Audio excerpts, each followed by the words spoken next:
Candidate selection. இந்த 5Cல தான் வந்து பெண்களுக்கு தடையா இருக்கு அப்படின்னு சொல்றாங்க. முதல்ல வந்து சைல்டு கேர் ஃபர்ஸ்ட் வந்திருக்கு. அதுல என்ன சொல்றாங்க, நம்ம குடும்ப அமைப்புல தாய்மை வந்து ரொம்ப புனிதம் அப்படின்னு கொண்டாடுறாங்க. அதனோட பின்பகுதியில என்ன செய்யறாங்கன்னா, பெண்களை வந்து குழந்தை பெறும் இயந்திரமா மட்டும்தான் பெண்களை பாக்குறாங்க. அது மட்டும் இல்ல, குழந்தை பெற்றா மட்டும் பார்த்தாலும் அதை வளர்க்கணும், நல்லபடியா வளர்க்கணும் அப்படிங்கிற பொறுப்பும் அவங்க தலையில வந்துடுது. முழுக்க முழுக்க குழந்தைய பார்த்துக்கிற வேலையா அவங்க மாறிடுறாங்க. அப்ப என்ன பண்றாங்க, பெரிய அளவுல பெண்களுக்கு ஒரு உளவியல் சிக்கல் ஏற்படுது அப்படின்னு இந்த ஆய்வுல சொல்றாங்க.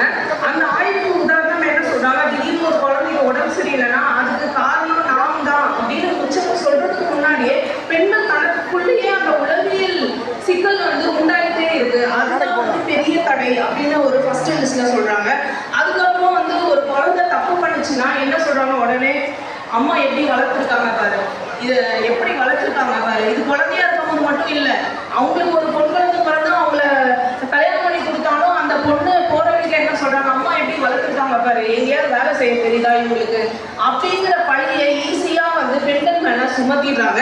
இதுவும் ஒரு மன உளைச்சலை கொடுக்குது. இதனால பெண்கள் வெளியே வர்றதுக்கு, அதாவது அவங்க துறையை அவங்க வந்து தேர்ந்தெடுத்து அவங்க வெளியே வர்றதுக்கு சம்பாதிக்கிறதுக்கு வெளியே வர்றதுக்கு ஒரு பெரிய தடையா இருக்கு அப்படின்னு சொல்றாங்க. இதுல அந்த மாதிரி ஒரு சூழ்நிலை இருக்கும்போது பெரியார் சொல்றாரு, கர்ப்பம் மற்றும் குழந்தை பேரு பெண்களின் சுதந்திரத்தையும் ஆரோக்கியத்தையும் முடக்கும் ஒரு கருவி. பெண்கள் குழந்தைகள் பெறும் இயந்திரம் அல்ல என்றும் சுய விருப்பத்தோடு மட்டுமே கர்ப்பத்தை தேர்ந்தெடுக்க வேண்டும் என்று பெரியார் சொல்றாரு. காலையில நம்ம எந்திரிச்சு சமைக்கணும் அப்படிங்கிற ஒரு இன்டென்ஷன் வந்து நைட்லேருந்தே அவங்க மைண்ட்ல ஓடிட்டே இருக்கும் அப்படிங்கிறது தான் வந்து அவங்க பெரிய விஷயமா சொல்றாங்க. இது வந்து நம்ம ஊர்ல தானா, இல்லை எல்லா நாட்டிலும் காலையில எழுந்து சமைக்கணும் அப்படிங்கிறது ஒரு பெரிய இன்டென்ஷன். ஆனா நம்ம திராவிட மாடல் ஆட்சி காலை உணவு திட்டம் கொண்டு வந்து அந்த ஒரு பெரிய சுமையை வந்து நம்ம தலையிலிருந்து கொஞ்சம் இறக்கியிருக்காங்க. காலை உணவு திட்டத்தின் மூலயமா பெண்களின் வாழ்க்கை வந்து ஒரு முக்கியமான வாழ்க்கையை வந்து ஒரு முக்கோணத்துக்குள்ள அடைக்கிறாங்க. எல்லாருமே முக்கோணம்ங்கிறது ஒரு 3 அறைக்குள்ளேயே அடைஞ்சிருது. ஒன்று சமையல் அறை, இன்னொன்று வந்து குழந்தை பார்த்துக்கிற அறை, இன்னொன்று வந்து படுக்கை அறை. ஆனா அந்த மாதிரி சூழ்நிலையிலையும் அந்த காலகட்டத்திலையும் பெரியார் சொல்றார், பெண்கள் நீங்கள் எல்லாம் சுதந்திரமான ராணி ஆகணும், இஷ்டம் போல நடக்கக்கூடிய உரிமை வேணும், உங்களை காப்பாற்றிக்க உங்களுக்கு சக்தி வேணும் அப்படின்னு சொல்றாரு. பெண்களுக்கு 21 வயசுக்கு முன்னாலே கல்யாணம் பண்ணக்கூடாது அப்படின்னு சொல்றாரு நம்மளோட தந்தை பெரியார். அதுல செகண்ட் சியா சொல்றது வந்து கேஷ். அந்த கேஷ் வந்து நம்ம பொறுத்த வரைக்கும், நம்ம ஊர்ல பொறுத்த வரைக்கும் ஆண்கள் வந்து வெளியே போய் சம்பாதிச்சு கொண்டு வரணும், பெண்கள் அதை வச்சு குடும்பம் நடத்தணும் அப்படிங்கிற சூழ்நிலை இருக்கும்போது பெண்கள் கையில பணமே இல்லை அப்படிங்கிற சூழ்நிலை நிறைய வீட்டுல இருக்கு. அப்போ என்ன பண்றாங்க, யாரையாச்சும் ஒருவரை வந்து நம்பி இருக்க வேண்டியதா இருக்கு. ஏதாவது ஒரு கணவரோ பையனோ இல்ல அப்பா கணவர் பையன் அப்படின்னு சொல்லி வழி வழியா ஆண்களை நம்பி வந்துட்டு இருக்காங்க. அது வந்து நிறைய பெண்கள் வந்து மன உளைச்சல் கொடுக்குது. இந்த சூழ்நிலையில பணம் இல்லாத சூழ்நிலைனால அவங்க வேற தொலைக்கு போகாம அப்படியே இருக்காங்க. என்னதான் படிக்கிறோம், நம்ம வேலைக்கு போறோம், ஆனா கிரவுண்ட் ரியாலிட்டின்னு ஒண்ணு இருக்கு. நம்ம நிறைய பெண்களோட கிரெடிட் கார்டு ஆண்கள் கையில தான் இருக்கு. இது கண்டிப்பா மாறணும். பெண்கள் பெயர்ல சொத்து இருந்தாலும் அதனோட அதிகாரம் வந்து முழுக்க முழுக்க ஆண்கள் கையில தான் இருக்கு.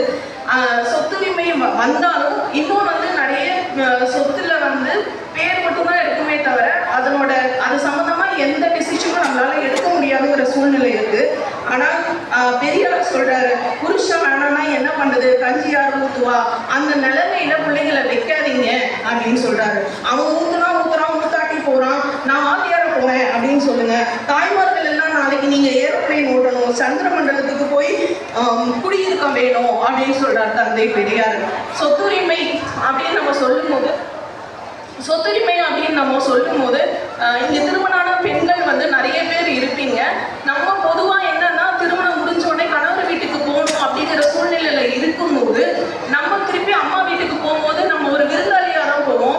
ஆனா சொத்துரிமை கொடுத்ததுக்கு அப்புறம் எனக்கு அந்த வீட்டுல உரிமை இருக்கு அப்படிங்கிற ஒரு உரிமையில நம்ம அந்த இடத்துக்கு போறோம். அது பெரிய பெரிய ஒரு சுயமரியாதை கொடுக்கிற ஒரு திட்டமா தான் சொத்துரிமை திட்டம் பார்க்கப்படுது.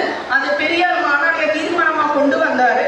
அதை கலைஞர் சட்டமாக்கினாரு. இன்னைக்கு நம்ம தீர்மானத்துல போடுற எல்லாமே சட்டமா விரைவில் வரும் அப்படிங்கிற ஒரு நம்பிக்கை இருக்கு. இன்னைக்கு நம்மளோட திராவிட மாடல் ஆட்சி வந்து உரிமை பெண் திட்டம், கலைஞர் மகளிர் உரிமை திட்டம், கைப்பெண்களுக்கான மாத உதவித்தொகை,